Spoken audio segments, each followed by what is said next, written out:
IPhone 17 giveaway 60 டேஸில் ஒரு நாள் வீடியோ போட மிஸ் பண்ணால் கூட ஐஃபோன் 17 கிவ்அவே பண்ணிடலாம். இந்த சேலஞ்சில் நீங்களும் வின் பண்ண சான்சஸ் இருக்குது. அதுக்கு கீழே கமெண்டில் சேலஞ்சில் கமெண்ட் பண்ணிடுங்க. இன்றைக்கி 25 புஷப்ஸ் போட்டு ஓவராலாக 75 புஷப்ஸ் இப்போ சேலஞ்ச் ஸ்டார்ட் பண்ணி கம்ப்ளீட் பண்ணியிருக்கோம். இன்றைக்கி ஒர்க் அவுட் பார்த்திங்கன்னா டெட் லிஃப்ட்டுக்கு பிளேட்ஸ் எல்லாம் லோட் பண்ணிவிட்டு பாடி வெயிட்டில் டெட் லிஃப்ட் போகலான்னு ஐடியா பண்ணேன். பட் பாடி வெயிட் 87 kg, சரி 80 kgயில் ட்ரை பண்ணிக்கலாம்னு சொல்லி போட்டு பெல்ட் எல்லாமே வேர் பண்ணிட்டு சாண்ட் பவுடர் எல்லாமே தேய்ச்சிட்டு டெட் லிஃப்ட் ஸ்டார்ட் பண்ணிட்டோம். 5 ரெப்பிடேஷன்ஸ் 5 செட்ஸ் கம்ப்ளீட் பண்ணோன்னா போகணும். ஸ்பான்சர் பண்ணணும்னு அமௌண்ட் ஒருத்தவங்க கிட்ட ஆட்டையை போட்டேன். ஆனால் ஜிம்மு ரொம்ப தூரமாக இருக்கனால ஒரு வாரம் ஆச்சு. புண்ணியம் போய் அட்மிஷன் கூட போடல. தூரம்னா இருங்க, எவ்வளோ தூரம் நான் காட்டுறேன். எவ்வளோதான் ஜிம், இதுதான் ஜிம். இங்கேருந்து இங்கே போகிறதுக்கு எனக்கு டைம் பத்தலை, அவ்வளோதான். நெக்ஸ்ட் ஒர்க் அவுட் பார்த்தீங்கன்னா சிட்டு ஸ்டாண்ட். இது உங்களுக்கு எல்லாத்துக்குமே தெரிஞ்சிருக்கும். ஃப்ரீ ஸ்குவாட்ஸ் எல்லாருமே ஸ்கூலில் பனிஷ்மெண்ட்ஸ் வாங்குகிற ஒர்க் அவுட் தான்.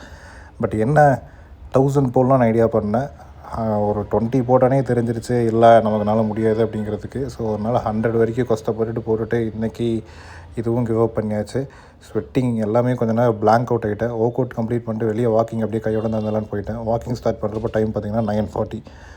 டோட்டலாக எனக்கு வந்து பார்த்திங்கன்னா 8 கிலோமீட்டர்ஸ் வாக் பண்ணோம். அதில் 4 கிலோமீட்டரில் டர்ன் பண்ணிட்டு 4 கிலோமீட்டர்ஸ் அகைன் நம்ம வீட்டுக்கே வந்துட்டோம். வந்தோன்னா வார்ம் டவுன் பண்ணிவிட்டு ஸ்ட்ரெச்சஸ் எல்லாம் கொஞ்சம் நேரம் பண்ணோம்.